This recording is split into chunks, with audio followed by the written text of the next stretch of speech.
Hi, I'm the Tax Geek with more of your taxes oversimplified. This is the second video in a series called Taxes for Landlords. To watch the first video in this series, which explains rental income, click the card above or the link in the description.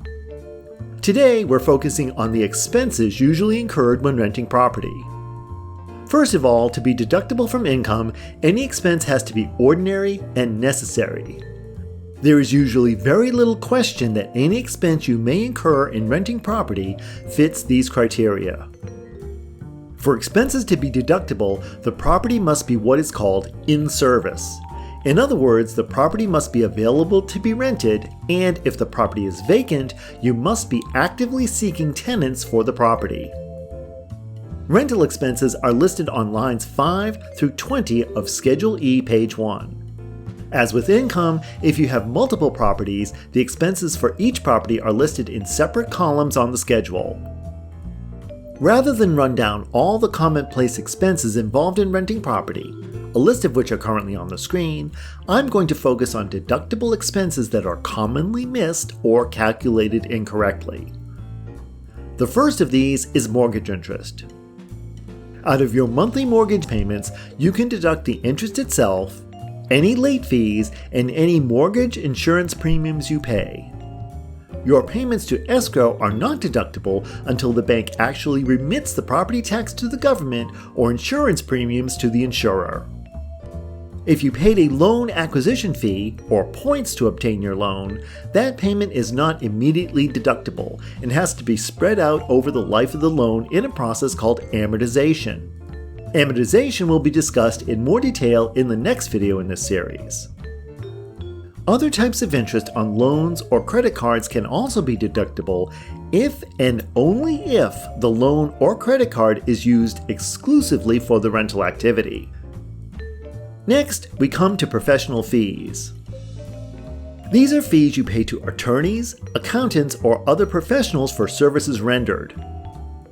What most landlords miss in this regard is that portion of their personal tax return fees that contains the Schedule E for the rental property. Thirdly, there's auto expense and travel. If you use your personal vehicle for any purpose related to the rental property, you may deduct from your rental income the standard mileage rate times the number of miles traveled. And it's not just visits to the rental property that count for this. If you run errands to the local hardware store to pick up supplies, for example, that mileage is also deductible. The key here is documentation. As was previously stated in the gig economy video, to be able to deduct standard mileage rate for local travel, you must have a contemporaneous log of your travels, showing the date of travel, destination, actual miles driven, and the purpose of the trip. A paper log is not necessary, as there are several apps on the market that can make tracking your mileage very easy. In addition to the paper or electronic log, you should also have independent odometer verification, such as emission tests or service records that show the mileage of the vehicle. It also helps to take a picture of your odometer on the first day of the year. That might sound like a lot of work, but it can be worth it in the end. But what if you have a rental property at a distance? In that case, travel expenses to the rental property are deductible if the primary purpose of the trip was to visit the property. If you're on vacation or on a trip to see family and you drop by the rental property just to see it, that is not considered a deductible expense unless there are specific expenses you incurred just to visit the rental property. But if the trip is eligible, you may deduct auto mileage, transportation fares, lodging, and incidentals. The final category of expenses I will discuss in this video has to do with repairs. If you've been a landlord for any period of time, you know that things are constantly breaking down and getting damaged. This always involves some sort of expense. For these expenses to qualify as deductible repair expenses, the expenses must be necessary to either maintain the value or rentability of the property. The grand majority of repair expenses fall into this category. However, expenses that serve to increase the value of the property or allow you to rent it for more money are not necessarily deductible. Here are some examples of fully deductible repair expenses. Replacing an air conditioning unit that has failed. Repairing tenant damage.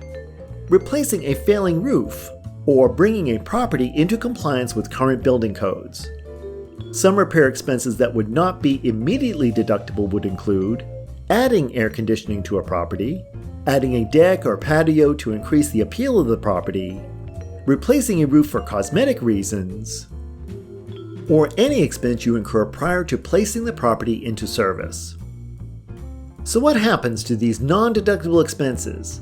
Well, that's the subject of the next video in this series, where we'll explore the concepts of depreciation and amortization.